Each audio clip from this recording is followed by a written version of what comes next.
I don't know.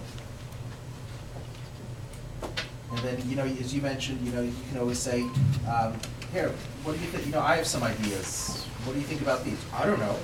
And you just get this, I don't know. That's a very typical self-defense mechanism. Marvin, you tell me. You're the big, old, wiser person, aren't you? And what I'm sharing with you is that you can say, I'm really confused. I really don't know. That's why I'm sitting down with you.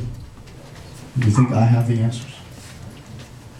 You see, be humble. You may not have the answers. Let the kid know that. It's not a stain on your parenthood to say, I am confused and I don't know what to do. That's why I have to sit down with you. So how do you get past that defense? Because you know that the child knows All I'm saying, but you're saying to the child, I also don't know. It's fine.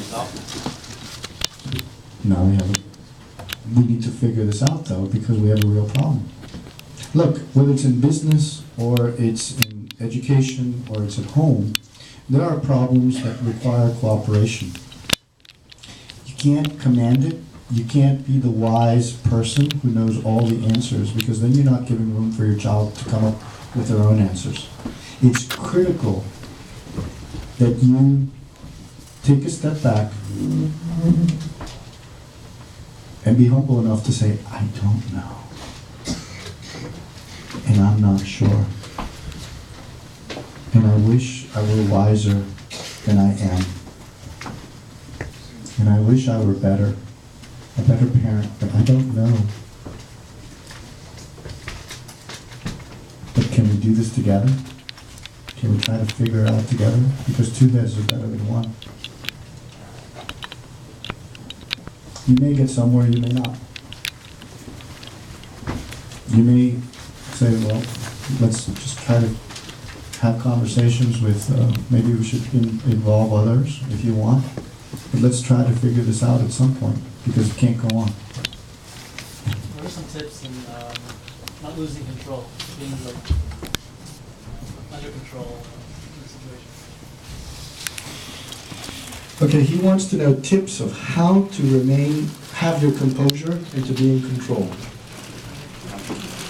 Okay, this is, I'm going to share with you, I was trained as an Army officer. And in the Army, the way sometimes you're trained over a situation, they're called TAC officers, tactical officers. I remember, I'll never forget, tactical officer had a 9mm Beretta, fully loaded, with live ammunition. And he put it next to my head like this. And he went, BAM! What do you do now? And there was a scenario with soldiers, and there were grenades and smoke and all sorts of, and automatic machine gun fire going off in many different directions. BAM! What do you do now? BAM! What do you do now? BAM! Of course you had to have composure under that situation, not start crying and building. After all, you're a commanding officer. And so, in those situations, there's a technique called stop. It's a very simple technique. Stop, think, observe, plan.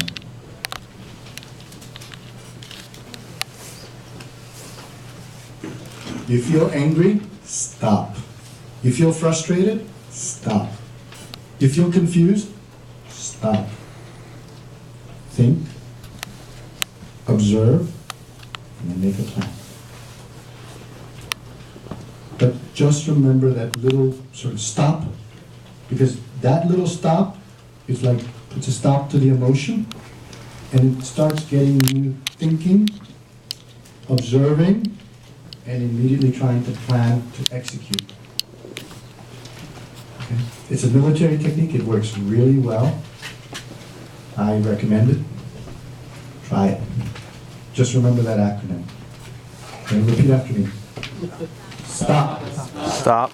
Think. Think. Observe. Observe. Plan. plan.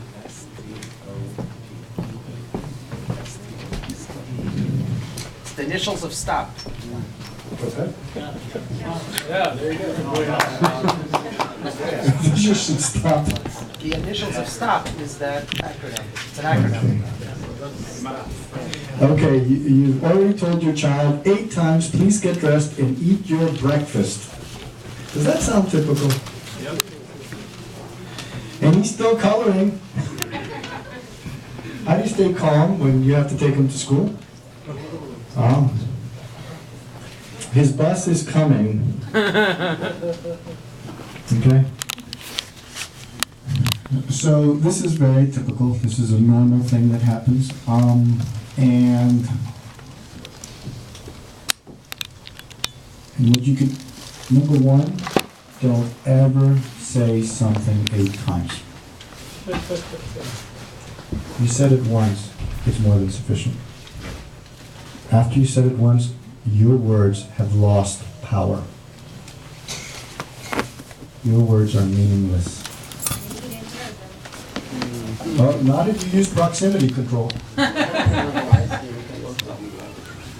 Remember proximity control? The bus is coming. Do you have to tell your child every morning? No. The bus is coming. And now, what is the consequence if he misses his bus? It's too young. What if they Yeah. What do you think is a logical consequence?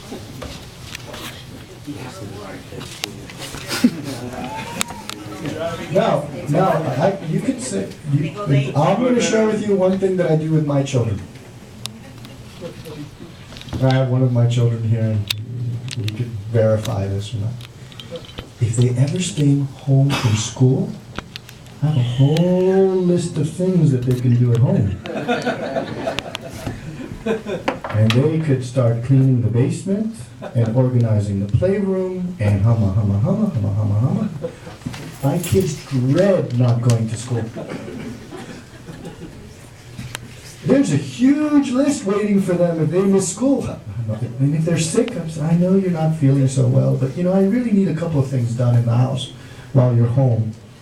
I mean, you're not going to be lying in bed the entire time, are you? Yes, I'm really sick. Well, maybe at the very least you can clean the dishes. Kids will dread staying home.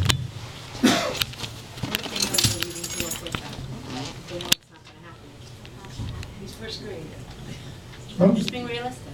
Okay, They so know Mom now, needs to work with them. now you're talking about a smaller child, a younger child who, okay, so then what happens is, if they don't go to school, you take them to work. Guess what happens? Kids that work with you and they're trying to figure out what to do. Why don't you just sit there? Sorry, I have nothing for you to do. It's not like school. School at least should be with your friends. Sorry, you don't have your friends now. I see shaking heads. Remember, you don't need to do this consequence all the time. Because the ones that they do that, they just don't. They think, oh yeah, I get to skate. I don't have to go to school today. Oh, it's so much fun. It's wonderful. What do I do now? Sorry, you just sit there. I'm sorry. Read a book. Maybe do your homework. Boy, the kid is going to hate it. Remember, it's got to be logical though. And you have to make them aware of what they're missing out by not going to school. It just has to be a consequence that happens once. It's not a punishment. If the child doesn't want to go to school, there's a reason for it. Because they think, well, maybe their time is better spent coloring.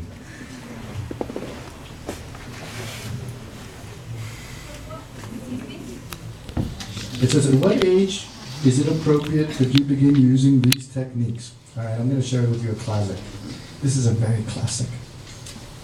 This is a 2-year-old. Comes with the jacket, and they come up to the parent. They're waiting for the parent to zip them.